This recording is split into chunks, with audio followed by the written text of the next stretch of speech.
মুহূর্তে দাঁড়িয়ে আছি টঙ্গীতে যাওয়ার যে ফ্লাইওভারটা সেটার উপরে আমরা এখনো পর্যন্ত পৌঁছাতে পারিনি, কারণ দেখতেই পাচ্ছেন পেছনে কিন্তু প্রচণ্ড জ্যাম লেগে আছে।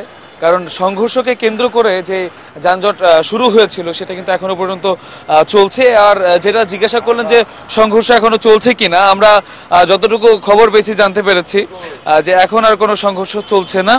তবে সাতপন্থী যারা আছেন তারা কিন্তু অবস্থান করছেন ইস্তেমার মাঠে, এবং ইস্তেমার মাঠ জুড়ে কিন্তু থমথমে পরিবেশ বিরাজ করছে।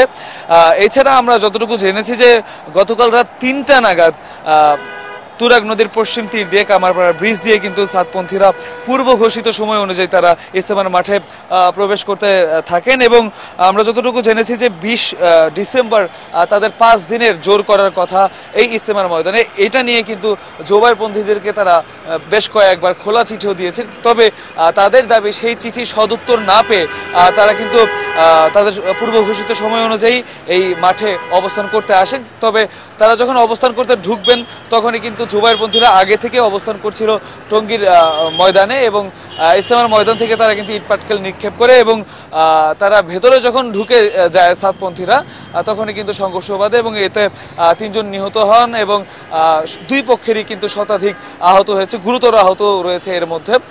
এই পর্যন্ত আমাদের কাছে খবর আছে, এবং আমরা যতটুকু জেনেছি সাতপন্থীরা কিন্তু 10:30 নাগাদ এই যে ঘটনা ঘটেছে সম্পূর্ণ ঘটনার বর্ণনা দিয়ে কিন্তু সংবাদ সম্মেলন করবে তারা আমাদেরকে জানিয়েছেন। এছাড়া আমরা যতটুকু জেনেছি সংঘর্ষের পরপরই কিন্তু সাতপন্থীরা অবস্থান করা শুরু করে টঙ্গীর ময়দানে, এবং তাদের যে গ্রুপ আছে মেসেঞ্জার গ্রুপ বা সোশ্যাল মিডিয়ার যে গ্রুপগুলো, সেই গ্রুপগুলোর মধ্যে কিন্তু তারা তাদের যে আপডেটগুলো আছে সেগুলো দিতে থাকে যে শান্তিপূর্ণভাবে তারা অবস্থান করছে।